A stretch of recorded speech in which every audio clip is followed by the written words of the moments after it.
Now, I never usually do this, but I got a comment on my last tier list for the characters. Try doing a team up tier list, and hey, here we are. Now, how I'm gonna be basing this tier list is gonna be mostly for high elo, just the most effective type of team ups, and the team ups that are most likely to see in the pro scene. Just the teammates that the team ups you're gonna be wanting to use majority of the time, and what team ups are gonna be kind of left in the wind or don't gain that much from it. Without further ado, just a little bit of my background. Eternity player, currently aspiring pro player, scrum against some of the best teams, some of the tier 1 teams, played FlyQuest before, just play. I just have a lot of competitive experience. That's basically it. Let's hop right into it. Starting off with the Hawkeye and Widow combo. Now, I would put this combo at a D, but like about 2 weeks ago, I saw this crazy clip with Hawkeye and Widow, where if Widow activates the team up, she can basically one-shot because of the clones.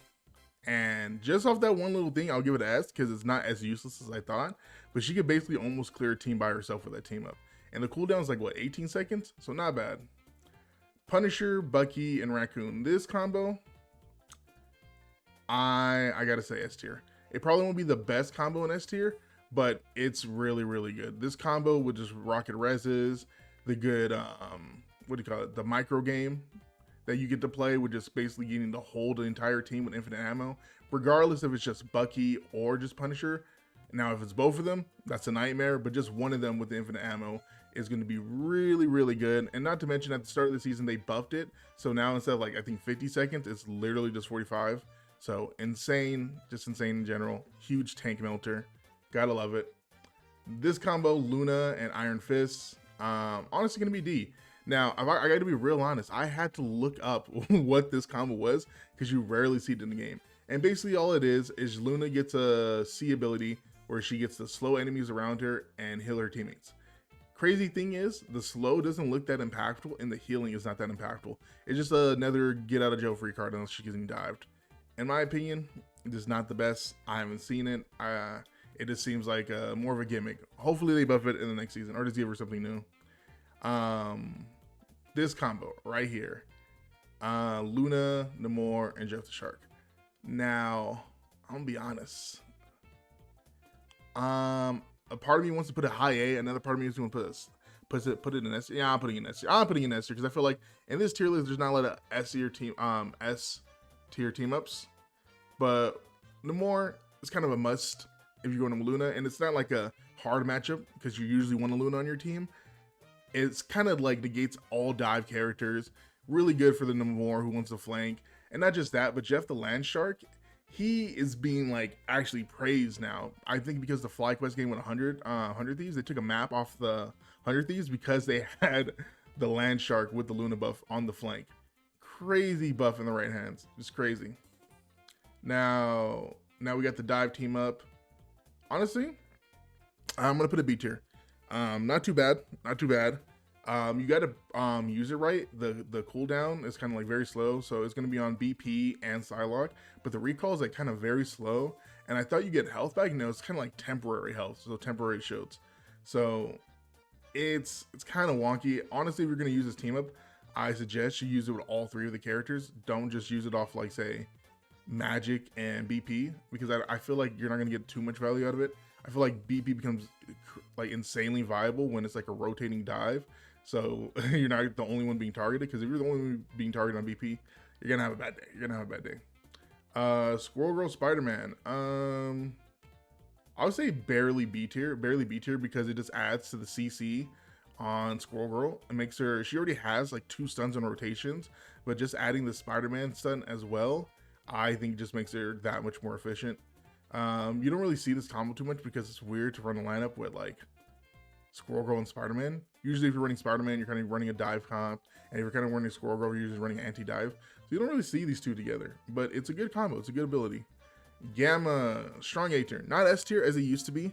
Hulk kind of has moved away from the center of attention as one of the tank players. He's kind of been Thing, because Thing is just like a little bit better of a brawler than the Hulk is.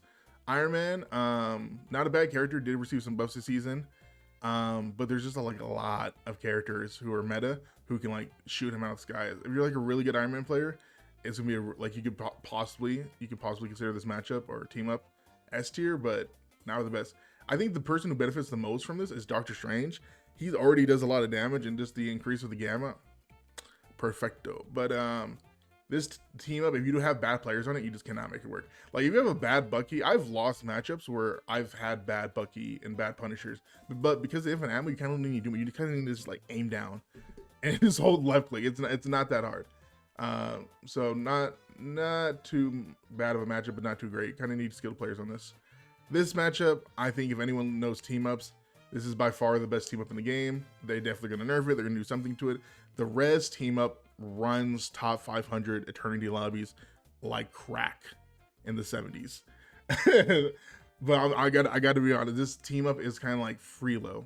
It depends. Like it's gonna come like I've won like free matches just by running this team up. I'm a DPS player, and I'm like, okay, I'll go meta. Like if I can have a good Star-Lord, if there's a Star-Lord on my team and he's like, oh, can we run the 3? I'll hop off DPS so quick to run this, because in the right hands, this team up is super easy. Good Adam Warlock player who knows how to use his ability is perfect. You can have your Star-Lord be protected when he goes in, soulbound when he ultimate, easy healing. He's always getting cared for, because it's going to be most likely 3 healers when you run the regular. You're not just running Adam Warlock Vantage. You're kind of running like excuse me, you're kind of running like Sue or like Luna with the 2 healers, so it's like triple healers. Adam Warlock is being super healed. It's just like the best team up ever. Like honestly, 100 Thieves, there's an interview recently with 100 Thieves where they felt like Sentinels wasn't that great of a team. They just constantly beat them, but they only couldn't beat them on the res comp, and it took them a second to figure out how to beat the res comp. Like it's just that powerful. Like pro team players even love using it. Even I think FlyQuest even took I think won a series just basically off running that comp, because it's just so powerful. It's broken. But moving on, we got Moon Knight and Cloak and Dagger. Damn, I need some water. My throat dry. But yeah, Moon Knight, Cloak and Dagger. We're gonna be putting them on. Honestly, yeah, put them B tier. This team up basically gives Moon Knight the ability to be invisible while he's getting his daggers off. Now the ability itself is not bad. It's just the fact that Moon Knight is bad this season, or after season 1.5, he kind of became irrelevant. Like he's fallen really down. So like the team up itself is not bad. It may be like really good for like a Moon Knight who wants to have a good angle and wants to peeking out of his invisible, or like have the enemy think he's like play mind games with the enemy, like throw it down and go off a flank. So it's not bad. In the right hands would be good, but it's just like Moon Knight needs to be stronger. Scarlet Witch and Magneto, A tier. Probably below A tier by the end of the tier list, but A tier. Aramori. Now I know you guys might be thinking like, what, Scarlet Witch? Listen, the Magneto buff is actually better after the nerf, because they rebuffed it, but I don't think too many people looked into it. It builds ult charge really fast. It does a lot of damage if you have a good Scarlet Witch player. So this is like, I wouldn't say like in the high Eternity lobbies and like top 500 lobbies, this team up will be very effective. But anything below that, I feel like this team up can do a lot of damage in the right Magneto hands. Like not even a bad Magneto, it's like a huge red line that's hard to miss. But yeah, I think it's gonna be like low A. I think the only reason I'm having a little bit higher is because compared to all these characters, Magneto is like a really good character. He's like a character you're gonna win like almost every lobby. And Scarlet Witch is not as bad as people think. I'm telling you, man, it's not as bad as people think. It's just this meta where there's like a lot of healers and stuff like that. And not individual 1v1s, but Scarlet Witch is like almost like one of the best characters 1v1 with. I'm telling you. All right, Groot, Rocket, and Jeff the Land Shark. I gotta put a C. Yeah, I gotta put that as a C. It's cool, it's funny, it's cute, but usually when you're playing Rocket the Raccoon and Jeff the Land Shark, you don't want to be on your tank. You kind of want to be you kind of want to be away from the fight. Like Jeff the Land Shark is the best ones in the like high lobbies are usually running flank with Luna, right? That's the best type of Jeff Land Shark you want on your team. If you're playing Rocket, you're kind of playing in the back line so you can carry your entire team and make sure you're hard to hit. That's kind of your advantage of Rocket Raccoon. You're one of the hardest to kill supports. So kind of running on the Groot is kind of literally a troll. It is literally, you're literally trolling. I've seen like I've like won matches where I'm playing Groot and the Land Shark is on my shoulder, but I'm gonna be honest, he could have been doing a lot better with not riding my shoulder. And I guess like the only time I may see it like somewhat practical is if they're getting dived. But even then, they have great escapability. So I'm not a big fan of the team. Not a big fan. Now, this comp, we got Thor, Hela, basically the Asgardian siblings. I put it above Gamma, but it heavily hinges off how the Hela player works, right? So Hela can res both these characters. It's another res comp. I mean, I've seen some res comps where they like it's like these guys and these guys together. But the Hela player has to have good positioning, have great cooldown management to have her escape always up, and she either needs to be really good at confirming kills or knows when to use her ultimate to confirm a kill. So, not a bad team up whatsoever. It's basically a skill heavy team up. Like if it was an easier character to confirm kills on, like say Namor had a res comp with these easy S tier, might be like the second best or third best team up in the game. But because it's Hela and Hela play, like take it from me, I'm a really good Hela player. I would say like I'm probably top 25 Helas in the world, top 25, top 50. Now I know that sounds crazy, but even me, like depending on how people play and if they're smart, no matter how many angles you take, and if the team is like playing. You don't want to tell the team like, hey, stop shooting him. I need to confirm this res. You basically just need to take him out fast as possible. Saving her ult for that is really good, but supports are really smart the higher you climb. So a little bit of a doozy, but easily low A. I can see an argument for S tier team up. Not gonna lie, Spider-Man, Venom, Penny Parker. It's low S tier. Hear me out. It's low S tier. I hate this. I hate this team up with a passion, a flying passion. It is low-key diabolical. Spider-Man, already hard hit character. Venom's fine because I think he doesn't gain any initial abilities from this team up. Penny Parker, whatever. But Spider-Man benefits too much from this team up. Too much. He is harder to kill than I think any character in any hero shooter. Played properly, this guy is a demon S tier character. He's insanely hard to kill, right? So you would think like, man, this guy can be super hard to kill, super fast, can get in the backline and almost one-shot at characters. What does this team up do for him? It makes him invincible, so he has invincibility frames, and not only that,